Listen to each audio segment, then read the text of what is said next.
படித்ததில் பிடித்த கதை. Title walking and meeting. ஒவ்வொரு குடும்பத்துல ஓல்டேஜ் பீப்புளுக்கு, அதாவது வயசானவங்களுக்கு அங்கீகாரம் இருக்கு இல்லை அப்படிங்கிறது ஒரு ஆர்குமெண்டான விஷயம்தான். ஆர்குமெண்ட்னு கூட சொல்ல முடியாது. மேக்சிமம் எப்படி இருக்கு அப்படின்னா, அவங்கள நிராகரிக்கக்கூடிய அளவுக்கு அல்லது அவங்கள புரிஞ்சிக்க முடியாத அளவுக்கு ஃபேமிலி மெம்பர்ஸ் இருக்காங்க அப்படிங்கறத அடிப்படையா வச்சு இந்த கதை இருக்கு. கேட்கலாமா? சாயங்காலம் எப்ப ஆகும்னு காத்து கிடப்பாங்க அவங்க. எல்லாருமே 60 வயசுக்கு மேற்பட்ட ரிட்டையர்ட் ஆகி மகன் வீட்டிலேயோ இல்ல மக வீட்டிலேயோ இல்லாட்டி தனியாவோ இருக்கிறவங்க தான். அவங்களுக்கு ஒரு நாளோட 24 மணி நேரத்துல சந்தோஷமான நேரம்னா அந்த சாயங்காலம் 4 மணில இருந்து 7 மணி வரைக்கும் தான். தினமும் 6ல இருந்து 10 வரைக்கும் ஆளுக எண்ணிக்கை மாறும். அவங்க வாக்கிங் மாதிரி போயிட்டு அந்த பார்க்ல கூடுவாங்க. அங்க உள்நாட்டு மற்றும் வெளிநாட்டு அரசியல், பொருளாதாரம் எல்லாமே அலசுவாங்க. ஆனா வீட்டை பத்தி பேசுனா சோகம் ஆயிடுவாங்க. அங்க ரெகுலரா வர்றவங்க யாராவது திடீர்னு வரலன்னா ரொம்ப கவலைப்படுவாங்க. ஒருவேளை உடம்பு சரியில்லையோ, எமன் பிரிச்சிருவானோன்னு கவலைப்படுவாங்க. அவரோட வீட்டு பக்கமா திரும்பி போறபோது ஒரு பார்வை பார்த்துட்டு போவாங்க, ஏதாவது பந்தல் கிந்தல் போட்டிருக்கான்னு. ஏன்னா அவங்க இருக்கிறதே அந்த வீட்டுக்கு சுமையா நினைக்கிறவங்க. அவங்களுக்கு ஏதாவது ஒண்ணுன்னா இவங்களுக்கெல்லாம் சொல்லிக்கிட்டா இருக்க போறாங்க. சட்டு புட்டுன்னு சோழிய முடிச்சிருவாங்கல்ல. கடைசி காலத்துல கூட நண்பனை பார்க்க முடியாது போனது உறுத்தலா இருக்குமே. இது அவங்க வாழ்க்கை புத்தகத்தோட கடைசி அத்தியாயம். அங்க ரெகுலரா வர்றவர் தான் ராமானுஜம். அவரோட ஃப்ரெண்டு தான் முனுசாமி. 2 பேரும் ஒரே இடத்துல வேலை செஞ்சு ரிட்டையர்ட் ஆனவங்க தான்.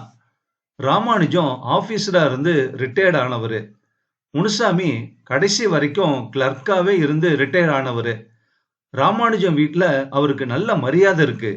அவரோட மருமக உள்ளங்கையில வச்சு தாங்குவா அவரை. மகனும் அப்படிதான். அவருக்கு ஒரு மகளும் இருக்கு. அவ வேற ஊர்ல இருக்கா.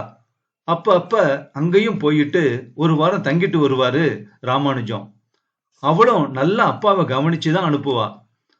அப்ப எல்லாம் முனுசாமி அல்லாடி போயிடுவாரு நண்பனை பார்க்காம.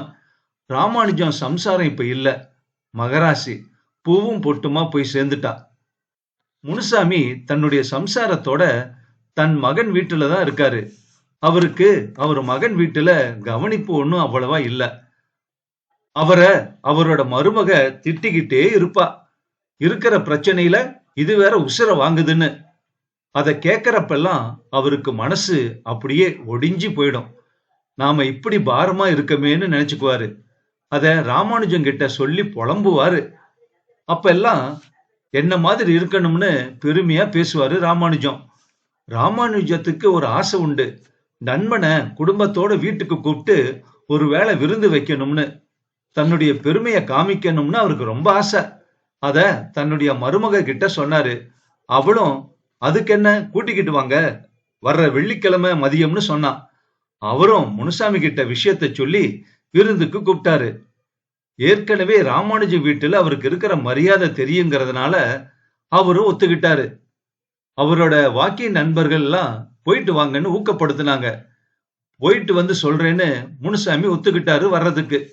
ராமானுஜமும் அதை பெருமையா நினைச்சாரு. வெள்ளிக்கிழமை ராமானுஜம் வீட்டுல விருந்து தயாராகிட்டு இருந்துச்சு. ராமானுஜம் நண்பனுக்கு பிடிச்ச ஐட்டம் எல்லாம் பண்ண சொன்னாரு தன்னுடைய மருமகளை. மத்தியானம் 1 மணிக்கு முனுசாமி சம்சாரத்தோட வந்தாரு. ராமானுஜம் அவரை வரவேத்து உட்கார வச்சு சாப்பிட சொல்லி பக்கத்திலேயே இருந்து மருமகளை பரிமாற சொல்லி பாத்துக்கிட்டாரு. 2 பேரும் திருப்தியா சாப்பிட்டாங்க. தாம்பூலம் கொடுத்து உபசரிச்சாரு ராமானுஜம். முனுசாமிக்கும் அவர் சம்சாரத்துக்கும் கண்ணெல்லாம் கலங்கி போச்சு. ராமானுஜத்துக்கு அவர் வீட்டுல இருக்கிற செல்வாக்கு, மரியாதை எல்லாம் கொஞ்சம் பொறாமையே பட வச்சிருச்சு அவங்க 2 பேருக்கும். அவர் வீட்டுல அவருக்கு இருக்கிற மரியாதை ஞாபகம் கண்ணெல்லாம் கலங்கிடுச்சு அவங்க 2 பேருக்கும். அவரு ராமானுஜம் மருமகளை மனசார பாராட்டுனாங்க, வாழ்த்திட்டு கிளம்புனாங்க. ராமானுஜம் அவங்கள பஸ் ஸ்டாண்டு வர கொண்டு போய் விட்டுட்டு வர போனாரு. அவங்க அங்கேயும் அவரை பாராட்டுனாங்க. கொடுத்து வச்சவன்பா நீன்னு. முனுசாமி அன்னைக்கு சாயந்தரம் வாக்கிங் நண்பர்கள் கிட்ட நடந்ததை சொல்றேன், சாயந்தரம் நீங்க வாங்கன்னு சொல்லிட்டு கிளம்புனாரு. ராமானுஜத்துக்கு மனசு பூரா ரொம்ப சந்தோஷம். அவங்கள வழி அனுப்பிட்டு வீட்டுக்கு திரும்பினாரு. அப்ப அவர் மருமக போன்ல பேசிக்கிட்டு இருந்தா அவளோட அம்மா கிட்ட. அவ போன்ல சொல்லிக்கிட்டு இருந்தா, ஆமாமா போயிடுச்சுங்க அது ரெண்டும். இது கொண்டு போய் விட போயிருக்கு. இதுவே தண்டம், இது ரெண்டு தண்டத்தை கூட்டிட்டு வருது. அது ரெண்டும் சோத்தையே பார்க்காத மாதிரி முழுங்கு முழுங்குன்னு முழுங்குச்சு பாரு. இதுவா வையு வையின்னு உசுர் எடுத்துச்சு. இப்ப திரும்ப சாதம் வச்சிருக்கேன். என்ன பண்றது? இந்த சனியனுக்கு மாசம் வர்ற 50,000 பென்ஷனுக்காக எல்லாத்தையும் பொறுத்துக்கிட்டு நடிக்க வேண்டி இருக்கு. இல்லாட்டினா இது போய் தன்னுடைய மக வீட்டுல உட்காந்துக்கிட்டு அங்க கொடுத்துரும் அவரோட பென்ஷன் காசை. எல்லாம் ஏன் தலையெழுத்து. இத கட்டிக்கிட்டு அழுகணும்னு. என்ன பண்ணி தொலைகிறது? இதை நம்பி வீட்டை வாங்கியாச்சு. இஎம்ஐ இதுலதான் போய்கிட்டு இருக்கு. இல்லன்னா அப்பவே கழுத்தை பிடிச்சு வெளியே தள்ளி இருப்பேன் அப்படின்னு பேசிக்கிட்டு இருந்தா.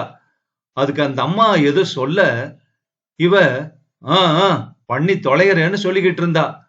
ராமானுஜத்துக்கு அப்படியே வேத்து போச்சு. இவரை பார்த்ததும் அவங்கள வழி அனுப்பிட்டீங்களா, கொஞ்சம் இருங்க சாப்பிடலான்னு பக்குவமா சொன்னான்.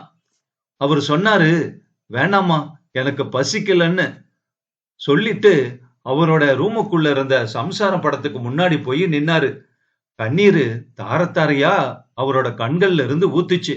இந்த வார்த்தைகளையெல்லாம் கேட்கறதுக்கு முன்னாடி நீ போய் சேர்ந்துட்ட, நீ கொடுத்து வச்ச மகராசிதான்னு சொல்லி குலுங்கி குலுங்கி அழுதாரு.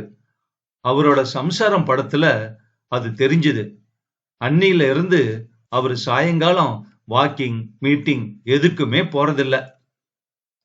வாக்கிங் அண்ட் மீட்டிங் சிறுகதை முற்றும்.